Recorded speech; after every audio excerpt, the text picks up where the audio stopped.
न्यायालय परिसर में मानसिक विक्षिप्त युवक ने फिर फेंकी एसिड की बोतल।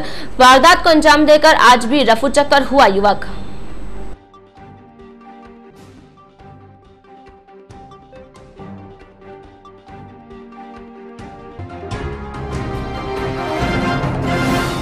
राजसमंद लोकसभा कांग्रेस प्रत्याशी देवकीनंदन गुर्जर रुक के ब्यावर पीसीसी सचिव पंच के कार्यालय पर किया स्वागत।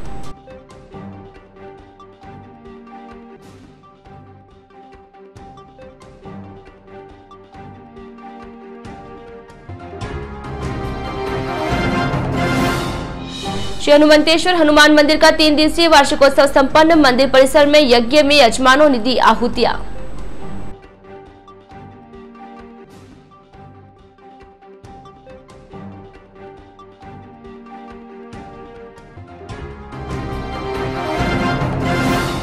और सड़क मार्गाधिकार की भूमि के लिए नगर परिषद ने शुरू किया अभियान। भगत चौराहे से लेकर छावनी रोड तक हटवाए अतिक्रमण।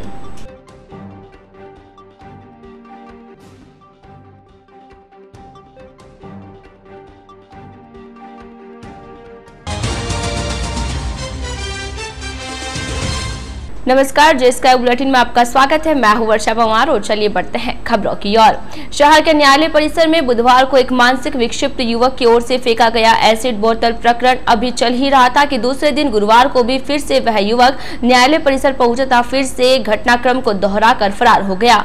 मजे की बात तो यह रही कि गुरुवार को भी एसिड की बोतल सतीश व्यास की टेबल के पास ही फेंकी गई। गुरुवार को भी वकील सतीश व्यास के आसपास कल की तरह कुछ मुवक्किल तथा पास ही स्थित टेबलों पर अन्य अधिवक्तागण बैठे हुए थे, लेकिन कल ही की तरह आज भी किसी को कोई नुकसान नहीं हुआ। उधर गुरुवार को घटित घटनाक्रम के बाद न्यायालय परिसर की सुरक्षा व्यवस्था को लेकर तो सवालिया निशान उठे ही है, साथ ही यह भी सवाल उठ रहा है कि आखिर इस मानसिक विक्षिप्त युवक को एसिड की बोतल कहां से उपलब्ध हो रही है और कौन इसे बोतल उपलब्ध करवा रहा है। साथ ही सवाल यह भी उठ रहा है कि आखिर एडवोकेट सतीश व्यास की टेबल के यहाँ ही यह युवक यह हरकत क्यों कर रहा है। गुरुवार को घटित घटनाक्रम से यह भी लग रहा है कि जब बुधवार को युवक इस प्रकार की हरकत को अंजाम देकर फरार हो गया और गुरुवार सुबह ठीक कल वाले समय पर एक बार फिर हाथ में बोतल लेकर न्यायालय परिसर में प्रवेश किया, तो आसपास के अन्य अधिवक्ताओं तथा अन्य लोगों ने उसे नजरअंदाज क्यों किया। किसी ने भी उस युवक को रोकने तथा पकड़ने का प्रयास नहीं किया, जिसके कारण वह युवक आज भी भागने में सफल हो गया। बुधवार के घटनाक्रम को लेकर वकील साथियों ने पुलिस में किसी प्रकार की कोई शिकायत भी नहीं दी, जिसके कारण पुलिस ने भी कोई कार्यवाही नहीं की। हालांकि गुरुवार को घटे घटनाक्रम के बाद सिटी थाना अधिकारी रमेंद्र सिंह हाड़ा कोर्ट परिसर पहुंचे था। मौका मुआयना करते हुए एसिड की बोतल बरामद की। सिंह ने वकील साथियों का आह्वान किया कि वे लिखित में शिकायत दे ताकि प्रकरण को लेकर कार्यवाही की जा सके। उधर गुरुवार को वकील साथियों ने न्यायालय परिसर के बाहर मुख्य मार्ग पर रास्ता जाम कर वकील एकता जिंदाबाद के नारे लगाते हुए सुरक्षा व्यवस्था बढ़ाने की मांग की। अधिवक्ताओं ने प्रशासन से न्यायालय परिसर में सुरक्षा व्यवस्था बढ़ाने की मांग की है। न्यायालय परिसर में सतीश व्यास वकील साहब की सीट पर एक मानसिक रूप से विकृत व्यक्ति ने तेजाब फेंककर उनकी जान जोखिम में डालकर बहुत बुरा व्यवहार किया उसने, और क्या पता किसी का नुकसान हो जाता है, लेकिन पुलिस प्रशासन की तरफ से इस व्यक्ति के खिलाफ कोई कार्रवाई नहीं हो रही। कल भी उसने इसी तरीके से जान को हमला किया था सतीश व्यास के ऊपर, और आज भी उसने उसी टेबल पर एक दुश्मनी निकालने के लिए कोई ये तेजाब डाला है, इसकी कार्रवाई होनी आवश्यक है, लेकिन अभी तक प्रशासन ने कोई कार्रवाई नहीं की, नहीं उस व्यक्ति को अभी तक गिरफ्तार किया है। कल सुबह का 11 बजे का वाकया था और आज भी करीब करीब वही टाइम था, और उसी स्टाइल से वो आदमी वापस एसिड की बोतल लेके आया, कोर्ट कैंपस के अंदर घुसा और फेंक के चला गया। वकीलों ने पकड़ने की कोशिश की, पकड़ में नहीं आया। अगर पकड़ में आया था तो पुलिस के हवाले हम कर देते हाथों हाथ। सोचने वाली बात ये है कि अभी ऐसे टाइम अगर अपन खुद एसिड लेने जाएं मार्केट में तो अपने को बिना आईडी प्रूफ के एसिड नहीं मिलता है आसानी से। वो नई बोतलें एसिड की कहाँ से परचेज कर रहा है, कैसे उसके हाथ में दी जा रही है, और मंदबुद्धि आदमी के हाथ में एसिड की बोतल रहना एक बहुत ही खतरनाक चीज़ है। और कोर्ट कैंपस में अगर ऐसे आदमी लेके आ जाएंगे तो इससे ज़्यादा और कुछ नहीं हो सकता। पुलिस प्रशासन पूरी मेहनत करके अब शायद जो इनको उपलब्ध करा रहे हैं उनके खिलाफ कार्रवाई करेगी। सीए साहब पधार गए हैं मौके पे और तुरंत फोन करते ही प्रशासन यहाँ आ गया है। ब्यावर न्यायालय परिसर में कल एक घटना हुई थी। किसी अनसाउंड माइंड व्यक्ति ने कुछ एसिड जैसी चीज़ जो है यहाँ फर्श पे फैला दी थी। आज पुनः उस व्यक्ति ने इस तरह की घटनाक्रम की है। मुझे इतना मिली, मैं मौके पर आया हूँ। घटनाक्रम मैंने देखा है, उस अनसाउंड माइंड को जितना जल्दी हो सके हम उसको ट्रेस आउट करेंगे और उसको उसके खिलाफ जो है वो कार्रवाई करेंगे। और इस पर भी पता लगाएंगे कि एसिड ये ला कहाँ से रहा है। अगर लाने वाले व्यक्ति का हमें पता चलेगा तो उसके खिलाफ भी हम कार्रवाई करेंगे।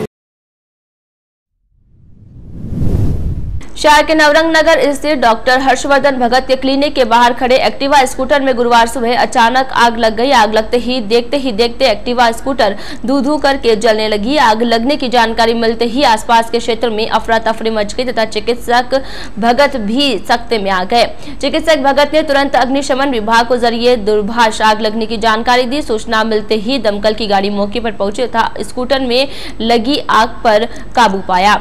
बताया जा रहा है कि शायद शॉर्ट सर्किट के कारण स्कूटर ने आग पकड़ ली। घटना में एक्टिवा स्कूटर जलकर राख हो गया। जानकारी के अनुसार अजमेर रोड हंसनगर निवासी चिकित्सक डॉक्टर हर्षवर्धन भगत का नवरंग नगर में एक क्लिनिक है।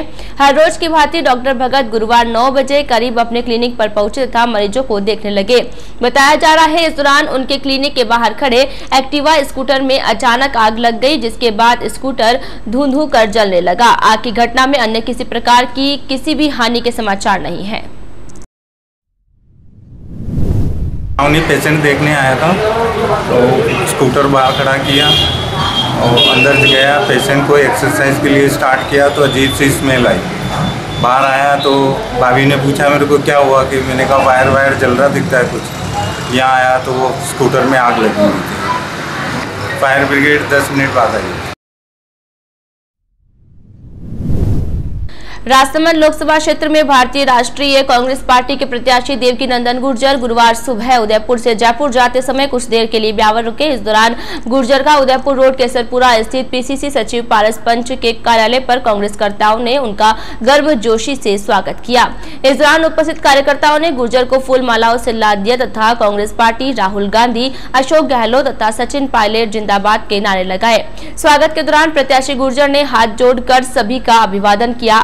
प्रवास के दौरान बातचीत के दौरान देवकी नंदन गुर्जर ने लोकसभा के उन्हें पार्टी प्रत्याशी बनाए जाने पर राष्ट्रीय अध्यक्ष राहुल गांधी, सीएम अशोक गहलोत तथा डिप्टी सीएम सचिन पायलट का धन्यवाद ज्ञापित किया।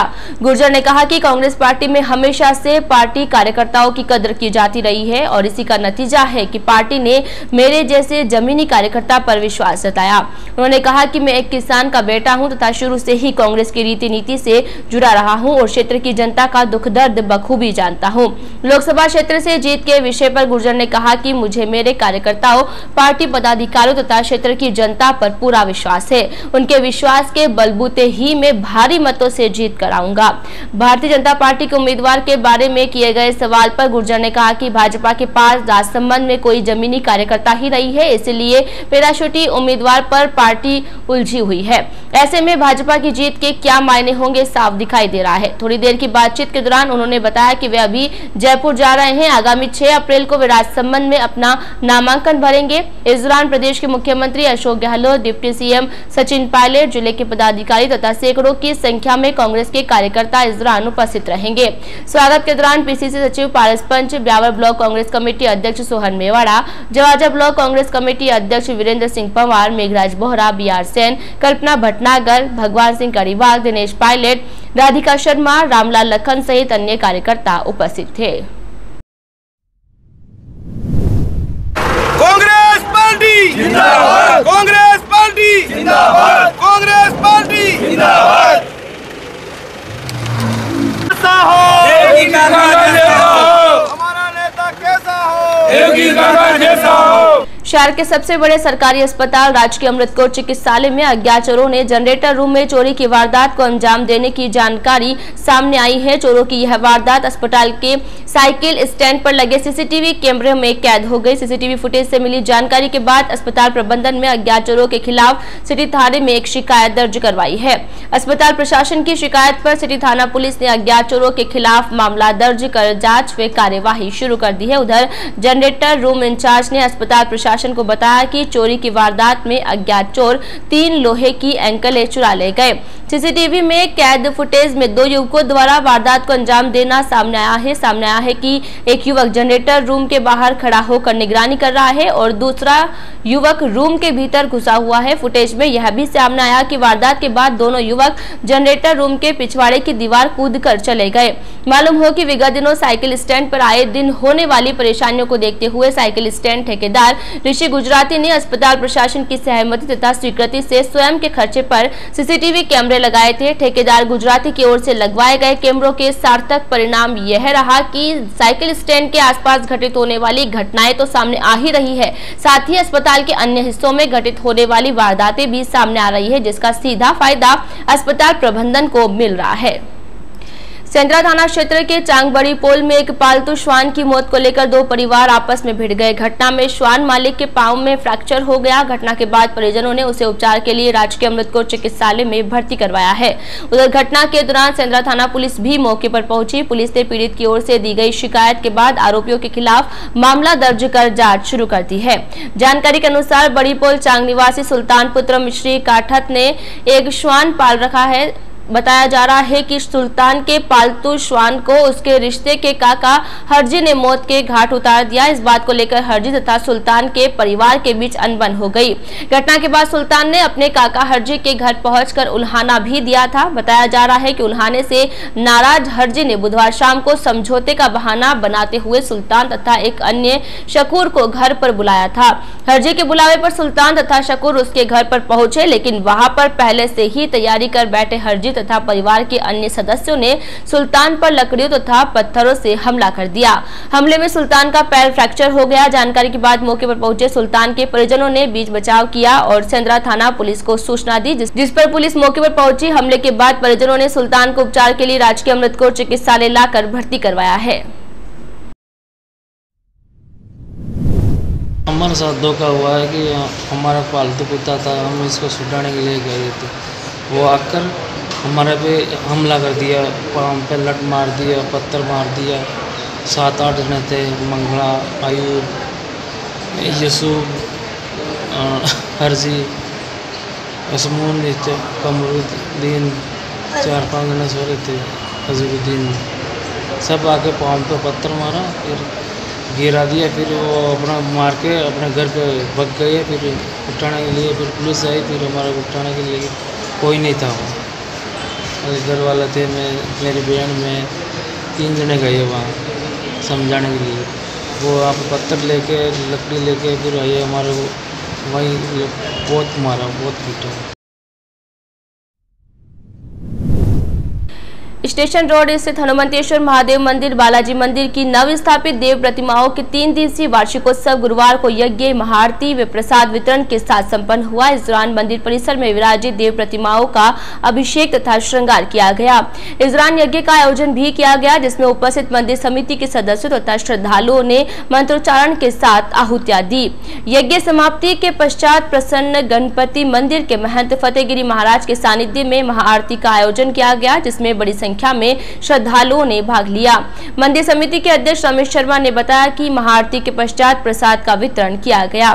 इस दौरान पंडित भगवान पारिक, अशोक वुलचंदानी, मुकेश शर्मा, अमरचंद कुमावत, राकेश झांकर, प्रहलाद शर्मा, राकेश झालानी, मोहन सिंह ठेकेदार व बजरंग लाल शर्मा आदि उपस्थित थे। इससे पूर्व वार्षिकोत्सव के दूसरे दिन बुधवार रात में श्री रामायण मंडल व रामद्वारा ट्रस्टी के अध्यक्ष संत केवल राम महाराज के सानिध्य में भजन संध्या आयोजित हुई। देर शाम तक चले कार्यक्रम में गायकों ने मधुर भजन प्रस्तुत कर श्रोताओं को भक्ति रस से सरोबार कर दिया। राजकुमार अत्रे ने चिट्ठी हनुमान जी के नाम लिखो रे, संत केवल राम महाराज ने राम नाम के हीरे मोती, रमेश शर्मा ने तू है राम भक्त हनुमान जगत में है बड़ा तेरा नाम जैसे भजन प्रस्तुत किए। इनके अलावा सतीश गर्ग, राकेश भंडारी, सुंदर सिंह, मदन जोशी, दिनेश शर्मा, गुलाब सेनी, फूफा यादव, वासुदेव खत्री सहित शहर के अन्य भजन गायकों ने भी प्रस्तुति दी। इस मौके पर मनोज शर्मा, संजय भार्गव, नीलू रावत, मधुसूदन व्यास, सुरेश वैष्णव, मुकुंद शरण दादीच आदि मौजूद थे। श्रम विभाग से जुड़े building and others constructions works welfare board की योजनाओं व फर्जी श्रमिक डायरी बनाने के मामले की जांच होने के बाद अनियमितता मिलने के चलते सूचना प्रौद्योगिकी एवं संचार विभाग DOIT ने ई-मित्र केंद्र को तत्काल प्रभाव से बंद कर दिया है। श्रम निरीक्षक अशोक कुमार मीणा ने बताया कि मुख्यालय ने फर्जी श्रमिक डायरी बनाए जाने के मामले में श्रम निरीक्षक को जांच करने के आदेश दिए थे। जांच के बाद नोंदरी मंदातान में रसूल काठात के नाम से संचालित ई-मित्र केंद्र कोड को DOIT ने बंद कर दिया है। श्रम निरीक्षक अशोक कुमार मीणा ने बताया कि इसी प्रकार शहर में संचालित 2 ई-मित्र केंद्र के खिलाफ भी लंबे समय से शिकायत मिल रही थी कि वह योजनाओं का आवेदन भरने के लिए सरकार की ओर से तय की गई राशि से अधिक राशि वसूल कर रहे हैं, जिसकी जाँच करने के बाद अनिल सेन व संयुक्त सेन के कियोस्क कोड संख्या को भी बंद कर दिया गया है। अजमेर में 3 ई-मित्र की आईडी बंद की गई है। उनमें से एक ई-मित्र वाला ऐसा है जो लोगों को फर्जी आईडी बना के दे रहा था। श्रमिकों को जो पंजीयन जो होता है वो अपने कट पेस्ट करके दे रहा था, इस वजह से उसकी आईडी बंद की है। वो भविष्य में अपना ई-मित्र नहीं चला सकता। दूसरे जो 2 लोग हैं वो निर्धारित जो राशि रखी है सरकार ने उससे ज़्यादा पैसे लोगों से ले रहे थे, इस वजह से उनकी आईडी भी बंद कर दी है DOIT ने। शहर में नवसंवत्सर समारोह समिति की ओर से नववर्ष की पूर्व संध्या पर विभिन्न कार्यक्रमों का आयोजन किया जाएगा। इस दौरान समिति की ओर से शुक्रवार शाम को 5 बजे से सुभाष उद्यान स्थित बिचौली तालाब की पाल पर भव्य दीपदान कार्यक्रम का आयोजन किया गया। कार्यक्रम के दौरान उपस्थित शहरवासी रात्रि 8 बजे तक मंत्रोच्चारण के साथ दीपदान करेंगे। इसी प्रकार रात्रि 8 बजे से ताल की पाल से लेकर रघुनाथ जी के बड़े मंदिर तक संध्या फेरी निकाली जाएगी। यहाँ पर महाआरती के पश्चात श्रीफल वितरित किए जाएंगे। नवसंवत्सर समिति सदस्य संजय घिया के अनुसार इस मौके पर दीपदान कार्यक्रम के दौरान नगर परिषद की ओर से भव्य आतिशबाजी की जाएगी। इस दौरान संत समाज का सानिध्य भी प्राप्त होगा। दीपदान के अवसर पर सुभाष उद्यान में मेले का भी आयोजन किया गया है, जिसमें चाट पकौड़ी की स्टॉलें सजाई जाएगी। समिति सदस्य अतुल बंसल के अनुसार इस मौके पर दीप सजाओ प्रतियोगिता का भी आयोजन किया गया है। प्रथम 2 विजेताओं को 1100 रुपए तथा शेष 3 विजेताओं को 500 रुपए के पुरस्कार से पुरस्कृत किया जाएगा। खबरों में यहाँ रोकेंगे एक छोटे से ब्रेक के लिए, जल्द हाजिर होंगे कुछ और खबरों के साथ। स्वीप कार्यक्रम अंतर्गत प्रशासन की ओर से बुधवार को उपखंड कार्यालय परिसर में दीपदान महादान 8 कार्यक्रम आयोजित किया गया है। इस अवसर पर दीपमाला के माध्यम से मतदाताओं को अधिक से अधिक संख्या में मतदान करने के लिए जागरूक किया गया। स्वीप कार्यक्रम प्रभारी शलभ टंडन ने बताया कि सहायक रिटर्निंग अधिकारी SDO जसमीत सिंह संधू के निर्देशन में बुधवार शाम को कार्यक्रम आयोजित किया गया। उपखंड कार्यालय परिसर में सजाई गई दीपमाला के माध्यम से मतदाताओं को 100% मतदान के लिए जागरूक किया गया। साथ ही दीप के गीत में हूं खर मोर वोट मांगो मोर के साथ अधिकारियों कर्मचारियों व मतदाताओं ने दीपमाला की परिक्रमा कर मतदान करने की शपथ ली। तहसीलदार दिनेश शर्मा, विकास अधिकारी doctor Vivek Sharma, doctor Amit Soni, Shivdatt Gehlot, Om Prakash Chaudhary, Subhash Chandra Sharma, Shashikant Mishra, Hira Lal, Anuradha, doctor Mukesh Agarwal, Pramod Lodha, Nupur Singh हल, रोडवेज प्रबंधक रघुराज सिंह राजावत सहित अन्य अधिकारी व कर्मचारी मौजूद थे। जिला शिक्षा एवं प्रशिक्षण संस्थान डाइट मसूदा के तत्वावधान में गुरुवार से जिला स्तरीय प्राथमिक शिक्षा अधिगम स्तर मूल्यांकन 5वीं बोर्ड परीक्षा का आगाज हुआ। मसूदा डाइट की ओर से जिले भर के 10 ब्लॉक से करीब 49,429 विद्यार्थियों को पंजीकृत किया गया है। परीक्षा प्रारंभ होने के मौके पर पहले दिन गुरुवार को हिंदी विषय की परीक्षा हुई। एक जानकारी के अनुसार 5वीं बोर्ड परीक्षा के लिए जवाजा ब्लॉक के 72 केंद्रों पर परीक्षा का आयोजन किया गया। गुरुवार को पहला पेपर देकर परीक्षा केंद्रों से बाहर निकले परीक्षार्थियों के चेहरों पर इत्मीनान के भाव दिखाई दिए। परीक्षा केंद्र के बाहर खड़े परीक्षार्थी प्रश्न पत्र के बारे में बातचीत कर रहे थे। हालांकि परीक्षा के दौरान बच्चों को रोल नंबर लिखने में बड़ी परेशानी का सामना करना पड़ा। इस वर्ष डाइट की ओर से बच्चों को करोड़ की सीरीज में रोल नंबर जारी किए हैं। मालूम हो कि 5वीं कक्षा तक के बच्चों को 1000 तक की गिनती ठीक से नहीं आती है। ऐसे में करोड़ की सीरीज में जारी नंबरों को लिखने में काफी दिक्कतों का सामना करना पड़ा। मालूम हो कि डाइट की ओर से 5वीं बोर्ड परीक्षा के लिए कुल 715 परीक्षा केंद्र बनाए गए हैं, जिन पर राजकीय एवं निजी विद्यालयों के 49,429 विद्यार्थियों को पंजीकृत किया गया है। ब्लॉकवार 27 संग्रहण केंद्र बनाए गए हैं। परीक्षा के लिए अजमेर शहर से 6,125, अराई से 1990, भिनाई से 2763, जवाजा से 6,819, केकड़ी से 3,824, किशनगढ़ से 7,107, मसूदा से 5,027, पिसांगन से 6,761, सरवार से 2,662, श्रीनगर से 6,351 परीक्षार्थी परीक्षा में शामिल होंगे। शहर में अनाधिकृत निर्माण के खिलाफ मुहिम शुरू करने के बाद परिषद प्रशासन की ओर से मार्गाधिकार को सुरक्षित रखने के लिए अतिक्रमण हटाने का निर्णय लिया गया है। इसी के तहत गुरुवार को नगर परिषद के अतिक्रमण हटाओ दस्ते की ओर से कार्यवाही की गई। इस दौरान दस्ते ने शहर के भगत चौराहे से लेकर छावनी तक अतिक्रमण हटाओ कार्यवाही को अंजाम दिया। अतिक्रमण शाखा प्रभारी महेंद्र फुलवारी, राजस्व अधिकारी विकास कुमावत, जयन कपिल गोरा के नेतृत्व में शुरू की गई कार्यवाही के दौरान दल के सदस्यों ने दुकानों के बाहर अस्थायी रूप से करवाए गए अवैध पक्की चबूतरियों तथा रैंप को जेसीबी की सहायता से तोड़ा गया। साथ ही दुकानदार को भविष्य में दुकानों के बाहर किसी भी प्रकार का पक्का निर्माण नहीं करने के लिए भी पाबंद किया। इस मौके पर कर्मचारियों ने दुकानों के आगे सामान रखकर किए गए अस्थायी अतिक्रमणों को हटाते हुए सामान तथा दुकानों के बाहर लगे साइन बोर्ड भी जब्त किए। साथ ही रास्ते में खड़े हाथ ठेले वालों को भी सड़क के यहाँ से खदेड़ा। परिषद दस्ते की ओर से की गई कार्यवाही के दौरान आसपास के दुकानदारों में हड़कंप मच गया। कार्यवाही के दौरान सुरेश काठात, हरिराम लखन सहित सफाई कर्मचारी तथा जमादार शामिल थे। मालूम हो कि नगर परिषद प्रशासन की ओर से चलाया गया यह अभियान अप्रैल माह के अंत तक चलेगा। परिषद प्रशासन की ओर से आगामी दिनों में चांगेड़ से अजगर बाबा थान तक, कृषि उपज मंडी मार्ग तक, मसूदा रोड से हाईवे पुलिया तक, दिलवाड़ा रोड से सनातन स्कूल तक, मेवाड़ी गेट से कृषि उपज मंडी तक, मेवाड़ी गेट से ब्रह्मानंद धाम तक, सूरजपुर गेट से सेदरिया हाईवे पुलिया तक, अजगर बाबा थान से जालिया पुलिया तक सड़क मार्गाधिकार की भूमि पर बने चबूतरे तथा रैंप को हटाने की कार्यवाही की जाएगी। शहर के छावनी रोड स्थित जलाल शाह बाबा की दरगाह में मूक पक्षियों के लिए गुरुवार को दाना पानी के लिए परिंदे बांधे गए। मुस्लिम महासभा राजस्थान की ओर से ब्यावर ब्लॉक अध्यक्ष अजीज मलिक के नेतृत्व में आयोजित कार्यक्रम में मूक पक्षियों के लिए भीषण गर्मी में पानी पीने के लिए करीब 21 परिंदे बांधे गए।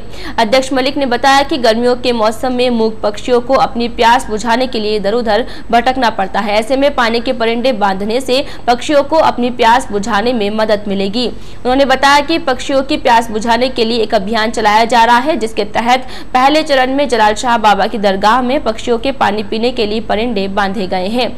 इसी तरह दूसरे चरण में शहर के 21 धार्मिक स्थानों और शहर के मुख्य जगहों पर पेड़ों पर बैठने वाले पक्षियों के लिए दाना पानी की व्यवस्था करने के लिए परिंदे बांधे जाएंगे। इस दौरान उपस्थित महासभा के पदाधिकारियों एवं कार्यकर्ताओं ने इस भीषण गर्मी के मौसम में पक्षियों के लिए दाना पानी की व्यवस्था करने का भी संकल्प लिया। इस मौके पर जिला अध्यक्ष मोहम्मद समीर खान, जिला प्रमुख पप्पू पहलवान, अब्दुल खालिद, मोहम्मद आमीन, शाहनवाज कुरैशी, अमान शाह, मोहम्मद यासीन मेव, इम्तियाज कुरैशी, समीर खान, उपाध्यक्ष मोहम्मद आमीन सिलावट, अब्दुल तथा खालिद सिलावट आदि मौजूद थे। राजस्थान मुस्लिम महासभा की ओर से गर्मी का मौसम शुरू होते ही पक्षियों के लिए परिंदे बांधने का अभियान, द्वितीय अभियान वो आज चालू किया गया है। और आज हमने यहाँ पर छावनी जामा मस्जिद और जलाल शाह बाबा की दरगाह पर परिंदे बांधे। आज हमारा लक्ष्य 21 परिंदों का बांधने का है और ब्यावर की जब तक गर्मी रहेगी और हम मुस्लिम महासभा की ओर से पूरी गर्मी के अंदर पक्षियों के लिए परिंदे बांधेंगे और उनकी परिंदे बांधने के अलावा उन पर पानी की और दाने की पूरी समिति की ओर से महासभा की व्यवस्था की जाएगी। और सभी मैं भी ब्यावर के और भी लोगों से निवेदन करना चाहता हूं कि इन गर्मी के मौसम में इन पक्षियों के लिए जो पानी की व्यवस्था की जाए। इंसान तो फिर भी कह सकता है कि मुझे पानी पिलाओ, लेकिन पक्षी किसको कहेगा। इसके माध्यम से हमने मुस्लिम महासभा की ओर से ब्यावर के अंदर ये परिंदे बांधने का अभियान जारी किया है और पूरी गर्मी का हम जारी रखेंगे। वन मुख्यालय ने इस बार क्षेत्रीय वन कार्यालय को अपने क्षेत्र में हरियाली को बढ़ावा देने के उद्देश्य से 40,000 पौधे तैयार करने का लक्ष्य दिया गया है। वन विभाग को इन पौधों को मानसून तक तैयार करना होगा। मुख्यालय ने विभिन्न योजनाओं के अंतर्गत क्षेत्रीय वन कार्यालय को पौधे तैयार करने को कहा है, जहां लक्ष्य प्राप्त करने के साथ वन कर्मचारियों ने पौधे तैयार करने की शुरुआत कर दी है। वन कर्मचारियों ने बताया कि इस बार देलवाड़ा नर्सरी में इस वर्ष के 40,000 पौधों के साथ ही गत वर्ष के बचे लगभग 69,932 पौधे भी तैयार किए जाएंगे। इस तरह विभाग की ओर से दिलवाड़ा रोड स्थित नर्सरी में मानसून पूर्व लगभग 1,09,932 पौधे तैयार किए जाएंगे। वन विभाग की ओर से तैयार किए जाने वाले इन पौधों को विभिन्न योजनाओं के तहत वितरित किया जाएगा। वन विभाग की ओर से दिलवाड़ा रोड स्थित नर्सरी में गुलाब, मोगरा, चमेली, बोगनवेलिया, कनेर, नीम, बबूल, नींबू, अनार, खेजड़ी, कचनार, चुड़ैल, करंज, शीशम, गुलमोहर, अर्डू, पीपल, आंवला, जामुन, अमलताश, आम, सीताफल सहित अन्य पौधे तैयार करवाए जाएंगे। वन विभाग की ओर से उक्त पौधों को तैयार करने की कवायद भी शुरू कर दी गई है। वन विभाग के अधिकारियों के अनुसार देलवाड़ा रोड स्थित नर्सरी में पौधे तैयार करने की कवायद शुरू कर दी गई है। मानसून तक नर्सरी में विभिन्न प्रजातियों के पौधे तैयार कर लिए जाएंगे। इसके पश्चात आगामी 1 जुलाई से नर्सरी में पौधों का वितरण शुरू कर दिया जाएगा, जिसके बाद शहरवासियों को मामूली दरों पर विभिन्न प्रजातियों के तैयार पौधे उपलब्ध होंगे। हालांकि विभाग ने पौधे तैयार करने का काम शुरू कर दिया है, लेकिन नर्सरी में बने ग्रीन हाउस की नेट बेकार हो चुकी है। ऐसे में भीषण गर्मी के मौसम में धूप के कारण पौधे खराब होने की संभावनाएं बढ़ रही है। इसे लेकर विभाग के कर्मचारी चिंतित है। विभाग के कर्मचारियों ने बताया कि मुख्यालय को ग्रीन हाउस पर नेट नहीं होने की जानकारी दे दी गई है। इन ग्रीन हाउस पर जल्द से जल्द ग्रीन नेट लगाए जाने के प्रयास किए जा रहे हैं। मौसम में लगातार आ रहे परिवर्तन के कारण मौसमी बीमारियों का प्रकोप लगातार बढ़ रहा है। इस दिन में तेज धूप के बाद रात्रि में आने वाली तापमान की गिरावट के कारण सर्दी, जुकाम एवं वायरल के मरीजों की तादाद बढ़ रही है, जिसके बाद चिकित्सालय का आउटडोर भी बढ़ रहा है। आम दिनों में 1000 के करीब रहने वाला एकेज का आउटडोर प्रतिदिन 2000 मरीज तक पहुँच गया है। इनमें ज्यादा सर्दी, जुकाम और वायरल से पीड़ित है। बच्चे और बुजुर्ग सबसे ज्यादा मौसमी बीमारियों की चपेट में आ रहे हैं। इनमें निमोनिया की शिकायतें बढ़ गई है। डॉक्टरों ने बदल रहे मौसम में सावधानी बरतने की सलाह दी है। पीडियाट्रिक और मेडिकल वार्डों में भर्ती बीमारों की संख्या में भी इजाफा हुआ है। इसी तरह ग्रामीण क्षेत्र के अस्पतालों में भी बीमारों की संख्या बढ़ी है। CHC, PSC पर सुबह शाम आउटडोर के समय बीमारों की लाइन लगने लगी है। मौसम का बदलाव हुआ है। टेम्परेचर अचानक काफ़ी तेज हो गया, करीब 40 डिग्री सेंटीग्रेड के आसपास चल रहा है। अभी क्या मरीजों का आंकड़ा अमृतसर अस्पताल के अंदर करीब पूरे दिन का 1800 से 2000 के आसपास चल रहा है। इसमें ज़्यादातर मरीज करीब उल्टी, दस्त वगैरह बुखार की शिकायत लेके आ रहे हैं। इसमें मरीजों को चाहिए कि अपन को जो खाने की वस्तु है उसको साफ़ सुथरा रखे, बर्तन साफ रखे। जो खाने का वस्तु है यूज़ कर रहे हैं अपन, जो दिन की वस्तु शाम को यूज़ नहीं करनी है। और आसपास जो गंदगी फैली हुई है, मच्छरों का जमा हो रखा है, उसका विशेष तौर से ध्यान रखें। तो इससे अपन को मौसम की बदलाव जो हुआ है उसके कारण उल्टी, दस्त के सेवन हो रहा है लोगों को, उससे काफ़ी निजात मिलेगी। विशेष तौर से खान पीन का ध्यान रखें और हो सके जब तक जो भी बाहर निकले बाजार के लिए कैसे भी हो तो अधिक मात्रा में पानी का उपयोग करें, जिससे पानी का लॉस नहीं हो, चक्कर वगैरह और उल्टी, दस्त का शिकार नहीं हो। गर्मी बढ़ने के कारण अधिक पानी का सेवन करें। हो सके तो नींबू पानी है, नारियल पानी है, जूस का सेवन करें। अधिक से अधिक मात्रा में लिक्विड पदार्थों का उपयोग करें, जिससे अपन को गर्मी से होने वाली बीमारियों से निजात मिले। अभी करीब अमृतसर अस्पताल की कुल मिला के करीब 18 से 2000 के आसपास OPD रह रही है। लोकसभा चुनाव 2019 को लेकर उपखंड के विभिन्न ग्राम पंचायतों में मतदान प्रतिशत बढ़ाने के लिए नवाचार किए जा रहे हैं। उपखंड के दूरदराज के इलाकों में स्वीप रथ के माध्यम से 100% मतदान के लिए ग्रामीणों को जागरूक किया जा रहा है। इसी क्रम में जवाजा पंचायत समिति की आसन ग्राम पंचायत में गुरुवार को स्वीप रथ पहुंचा तथा एक नुक्कड़ सभा का आयोजन किया, जिसमें स्वीप प्रभारी सोनेल के सानिध्य में आसन गांव के मुख्य चौराहे पर नुक्कड़ सभा आयोजित की गई, जिससे ग्रामीणों को वीवीपैट मशीन से मतदान करने के बारे में ग्रामीणों को विस्तार से जानकारी दी गई। इस दौरान बड़ी संख्या में ग्रामीणों ने ईवीएम की जानकारी प्राप्त की एवं मतदान में सक्रिय रूप से भाग लेने की बात कही।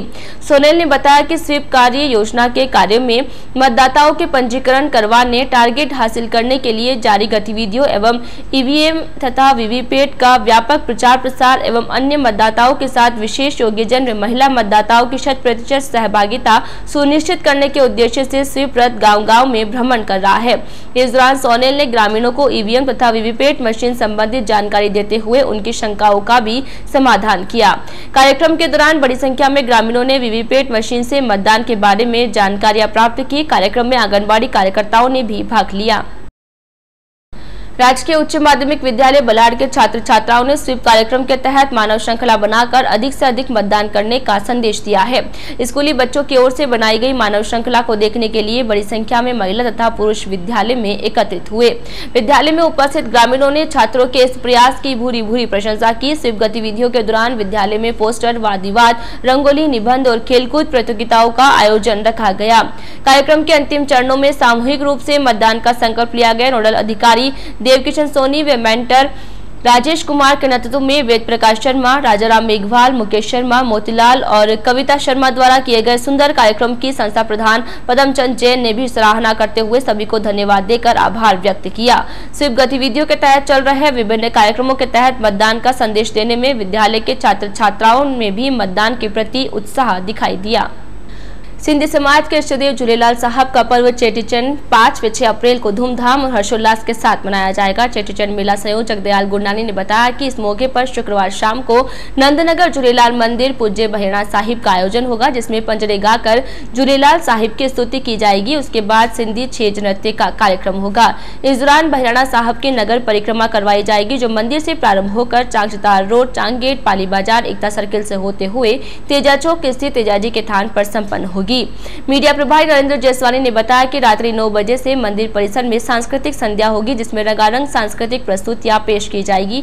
जयसवानी के अनुसार शनिवार को चेटीचंड के मौके पर सुबह झूलेलाल के देव स्नान से कार्यक्रम का आगाज होगा। उसके बाद नंदनगर झूलेलाल मंदिर से प्रभात फेरी निकाली जाएगी।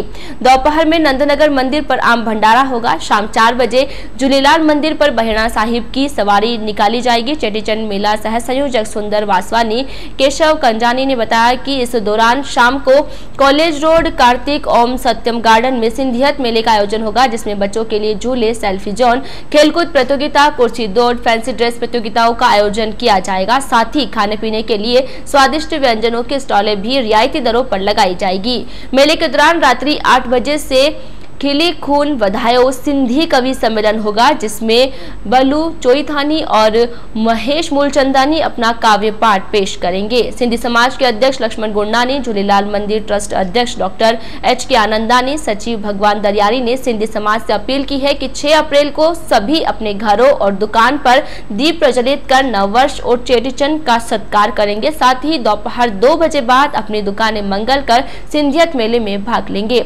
आज के इस बुलेटिन में फिलहाल इतना ही। पूरी टीम के साथ दीजिए इजाजत, फिर मिलेंगे। नमस्कार।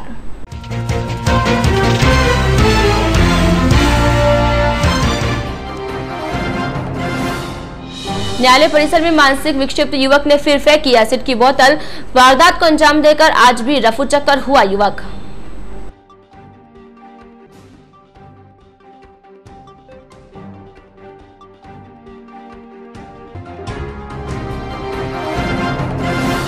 राजसमंद लोकसभा कांग्रेस प्रत्याशी देवकी नंदन गुर्जर रुक के ब्यावर PCC सचिव पंच के कार्यालय पर किया स्वागत।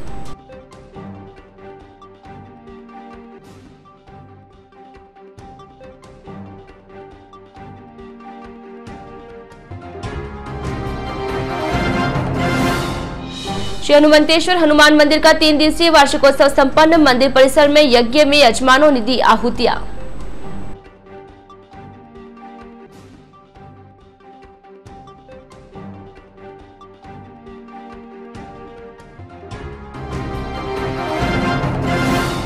और सड़क मार्ग अधिकार की भूमि के लिए नगर परिषद ने शुरू किया अभियान। भगत चौराहे से लेकर छावनी रोड तक हटवाए अतिक्रमण।